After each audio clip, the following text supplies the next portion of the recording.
అధిక ఫీజులు వసూలు చేస్తున్న కార్పొరేట్ ప్రైవేటు పాఠశాలలపై చర్యలు తీసుకోవాలని ఆర్ఎస్యు విద్యార్థి సంఘం రాష్ట్ర అధ్యక్షుడు రవిశంకర్ రెడ్డి డిమాండ్ చేశారు. ఒంగోలులోని ఆంధ్రకేసరి విశ్వవిద్యాలయంలో జరిగిన సమావేశంలో ఆయన మాట్లాడుతూ ఎన్నికల సందర్భంగా కుటుంబంలో ఎంతమంది ఉంటే అంతమందికి తల్లికి వందనం ఇస్తామని చెప్పిన మాటకు కట్టుబడి అర్హులైన అందరికీ తల్లికి వందనం ఇవ్వడం పట్ల ప్రభుత్వానికి కృతజ్ఞతలు తెలిపారు. పాఠశాల విద్య కోసం 650 కోట్లు, సంక్షేమ హాస్టల్ మైనర్ రిపేర్ల కోసం 13 కోట్లు కేటాయించడం హర్షణీయమని కొనియాడారు. రాష్ట్ర వ్యాప్తంగా కార్పొరేట్ ప్రైవేటు విద్యా సంస్థలు ప్రభుత్వ నిబంధనలకు వ్యతిరేకంగా నడుపుతున్నారని ఆరోపించారు. అధిక ఫీజులు వసూలు చేస్తూ తల్లిదండ్రుల నడ్డి విరుస్తున్నారని మండిపడ్డారు. రాష్ట్ర ప్రభుత్వం అధిక ఫీజులు వసూలు చేస్తున్న పాఠశాలలపై దృష్టి సారించి చర్యలు తీసుకోవాలని రవిశంకర్ డిమాండ్ చేశారు. కార్యక్రమంలో జిల్లా అధ్యక్షుడు అవినాష్, ఉపాధ్యక్షుడు వర్షిత్, గోపి, మహేష్, శివ తదితరులు పాల్గొన్నారు.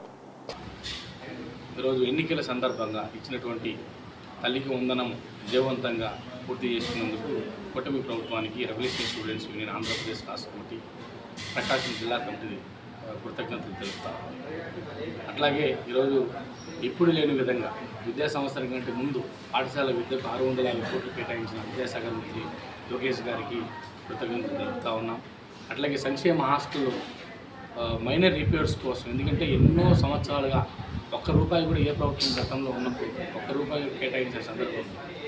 కానీ లోకేష్ గారు 13 కోట్ల రూపాయలు రాష్ట్ర వ్యాప్తంగా ప్రభుత్వ భవనాలు మైనర్ రిపేర్లకు కేటాయించడానికి కూడా మేము ప్రత్యేకంగా ఆయనకు కృతజ్ఞతలు తెలుపుతాము.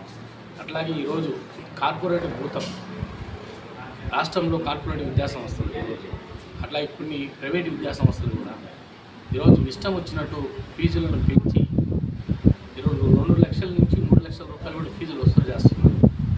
అట్లాగే ఈరోజు స్కూల్ విద్యలో అయితే 40,000 నుంచి 70,000 వసూలు చేస్తున్నారు. మళ్ళీ ఇప్పుడు జేఈ మెయిన్స్ అని, ఐఐటి అని, లేకపోతే ఐపీఎల్ అని, ఎంపీఎల్ అని, ఎస్పీఎల్ అని ఇట్లా రకరకాల కోర్సుల పేరుతో ఈరోజు విద్యార్థులను నిలువున దోపిడీ చేస్తూ ఉన్నారు.